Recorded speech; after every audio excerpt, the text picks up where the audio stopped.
Imagine spending 2 grueling years of your life building a business from absolute scratch. I mean, you negotiate the land, you jump through every environmental hoop to secure permits, and you pitch to over 50 international funds. Right, a massive undertaking. Exactly. You successfully build the foundation for a $600 million green steel mega project. You do everything right. And then, because of a few lines of text buried deep in a shareholder agreement, your equity just vaporizes. Oh, way. Yeah, zero. You walk away with absolutely nothing. It's really the ultimate nightmare scenario for any founder. We love to think of business failure as this dramatic market rejection, like a bad product or a sudden crash. But the reality is often much quieter and much more legal. Which is exactly why today's deep dive is so critical. We're unpacking an incredibly candid interview transcript that details the career of Francisco Parot. And let me tell you, this does not read like a predictable, sanitized corporate resume. No, it really doesn't. It's a masterclass in the gritty, unglamorous mechanics of how businesses are actually built, how they break, and, well, how they get saved. We're going to explore the brutal realities of M&A integrations, the heartbreak of that $600 million startup I just mentioned, and the high-wire act of rescuing distressed small businesses from the brink of bankruptcy. What's fascinating here is that Francisco's journey forces us to look under the hood of corporate survival. Whether you are managing a massive corporate merger or just trying to keep a local B2B service afloat, the fundamental laws of business physics apply. Yeah, they really do. Specifically, the undeniable reality that cash flow is the only oxygen a business has, and the incredible complexity of managing human psychology when a company is in distress. So before you can successfully play the role of the hero saving a dying company, you really need to understand the structural reasons why companies break in the first place. That context is huge here, and it starts with Francisco's early career in South America. Right. He was originally an industrial engineer, mostly focused on construction procurement. Yeah, but he accidentally gets pulled into the world of mergers and acquisitions, M&A, for a large real estate operator simply because they were on a massive buying spree. They needed a technical guy to figure out if these acquisitions actually made operational sense. Exactly. He was tasked with identifying the supposed synergies. It's one thing for a financial analyst to sit there and say, hey, if we combine these two companies, we save 20% on costs. Sure, easy on a spreadsheet. Right. But it is entirely different to be the technical counterpart who has to figure out exactly which warehouses to close, which supply chains to merge, and which redundant systems to scrap to actually realize those savings in the real world. He ended up leading these post-deal integrations full-time across roughly 8 different M&A processes. And his main takeaway was that closing the deal, actually buying the company, is just the starting line. The integration is, to use his word, brutal. It's incredibly grueling work. Okay, let's unpack this, because I always pictured a massive M&A deal like a lavish wedding. Everyone pops champagne, the press releases go out, you celebrate the union. But the post-deal integration isn't the honeymoon. It's moving in together and realizing your new spouse is a nightmare to live with. That is a brilliant way to put it. But let's get into the mechanics of that. Why is it so brutal? Is it just people fighting over the corporate equivalent of the thermostat? Oh, it's way worse than fighting over the thermostat. It's moving in together and realizing your spouse's thermostat speaks Celsius, yours speaks Fahrenheit, and they are hardwired into completely different electrical grids that will literally catch fire if you try to connect them. Oh, wow. That sounds messy. It really is.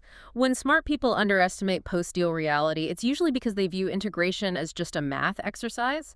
But Francisco found that you are colliding incompatible IT architectures, overlapping vendor contracts with different penalty clauses, and vastly different corporate cultures. Sounds like a recipe for disaster. If you don't have a highly specialized team that knows how to systematically dismantle and rebuild those overlapping parts, the friction can destroy the value of the company you just bought. And grinding through 8 of those highly complex, high-friction integrations naturally led to burnout. So Francisco takes strategic pause. He moves to Australia for a 1-year MBA at the University of Queensland. And I think it's important to note he wasn't just chasing a credential here. He explicitly used this time as a space to think and recalibrate. That space is a luxury, for sure, but a necessary one. Up until that point, his career was entirely reactive. He was just swept up in his employer's growth phase. Yeah, totally. The MBA gave him the mental bandwidth to transition to an intentional path. He stepped back from the chaos of integration to ask how he could apply those highly specialized skills to build something for himself. Which leads him straight into the search fund model. The transcript notes he read 5 books on this in 2 weeks. That is a serious deep dive. Yeah. And for anyone unfamiliar, a search fund is essentially an entrepreneurial path where you raise capital from investors, not for a new idea, but to fund your search to find, acquire, and take over as CEO of an existing privately held company. He realized he didn't need to invent a new technology. He could just use his M&A skills to acquire and optimize an existing engine.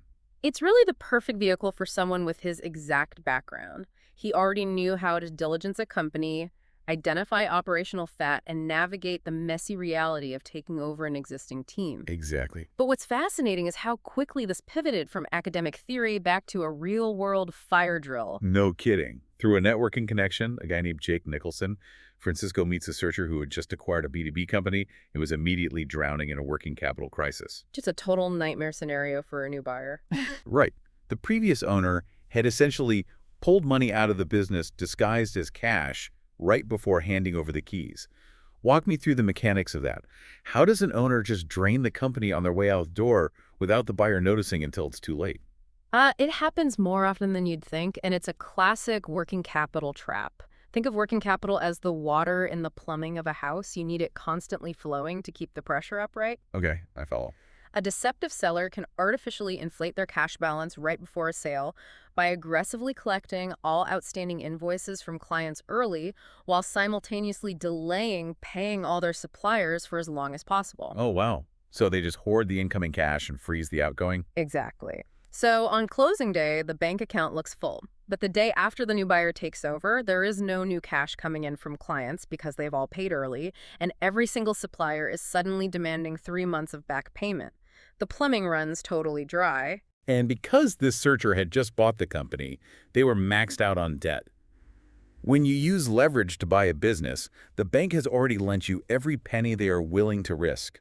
You can't just run back to them and ask for a lifeline. No, definitely not. And you certainly can't go to your new equity investors and admit you were duped on day one. So this guy is completely cornered, unable to even make payroll. Which is when Francisco steps in. He offers to help navigate this crisis for free, purely for the experience. He studies the classic turnaround playbook and immediately assesses the vital signs of the business. And this part is crucial. What's that? A turnaround is only possible if the underlying business model is fundamentally sound. If you have terrible margins and a product nobody wants, financial triage won't save you. But Francisco found 3 critical assets keeping the patient alive. First, they had retained a key, knowledgeable employee. Second, the clients were incredibly happy with the service. And third, the business had a 25% EBITDA margin. That 25% margin is the heartbeat. It means for every dollar of revenue the company brings in, 25 cents is pure operational profit. The engine itself is highly lucrative. The problem is purely a timing issue with the cash flow. Got it. If Francisco can just buy them enough time, the engine will eventually refill the bank account. So he implements a 3-part stabilization strategy, and he executes it in just 2 months. But step 1 is where I get a bit skeptical. Why is that? The transcript says Francisco went directly to the company's clients and asked them to shorten their payment terms, basically saying, hey, please pay us faster. If a vendor came to me and admitted they were struggling to make payroll and needed cash up front, I wouldn't pay them early. I'd immediately start looking for a replacement before they go bankrupt and leaves me stranded. How is that not a massive red flag for a client? I mean, it feels like a massive red flag until you calculate the actual switching costs involved for those clients. Remember that second asset you mentioned? The clients love the service. In the B2B world, finding a new, reliable vendor is a nightmare. You have to put out a request for proposal, vet the new company, negotiate new contracts, integrate their software with yours, and then just cross your fingers and hope they don't mess up your own supply chain. That risk and that friction is incredibly expensive. Okay, I see. So the inconvenience of paying an invoice 30 days early is a tiny price to pay compared to the operational chaos of having to replace a core vendor you already trust. Precisely. And Francisco leveraged transparency as a strategic asset. He essentially told them, look, we have a temporary cash flow gap. The service you love is secure, but only if we bridge this gap. laying it all out on the table. Yeah. He said, if you don't support us on these payment terms, we will be forced to significantly raise prices to cover our expensive short-term debt, or worse, cut the quality of the service. By being honest, he transformed those clients from passive consumers into active partners who willingly finance the turnaround. That makes a lot of sense. So that was step one. Step two, they went to their suppliers and did the exact opposite, negotiating extended credit lines and longer payment terms to cash in the business for as long as possible. Yep, classic cash preservation. And step three, they did a hard audit of their physical assets, realized they had redundant backup equipment gathering dust, and sold it off for an immediate, non-dilutive cash injection. We also have to highlight the internal culture shift during this crisis. In a failing company, the rumor mill is usually toxic.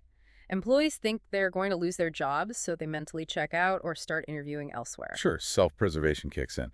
But Francisco brought the team in and was completely transparent about the cash situation and the rescue plan. And the response was wild. The employees didn't jump ship, they actively pitched in. The transcript